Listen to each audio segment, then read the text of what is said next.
হাসরের ময়দানে দুইটা সিংহাসন থাকবে। ফেরেশতারা জিজ্ঞাসা করবে, আল্লাহ এই সিংহাসন দুইটার মধ্যে একটাতে আপনি আর একটাতে কে বসবে?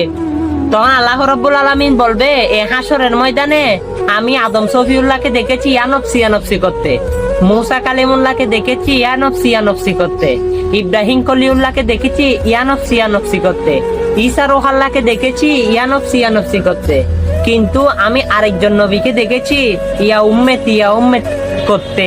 সে হচ্ছে হযরত মুহাম্মদ সাল্লাল্লাহু আলাইহি ওয়াসাল্লাম। আমার সিংহাসনটা সে পাবে। আপনি সেই নবীর উম্মত। কি ভিডিওটা শেয়ার করবেন না? আর এতক্ষণ নাচ গানের ভিডিও হলে সেটা শেয়ার হতো।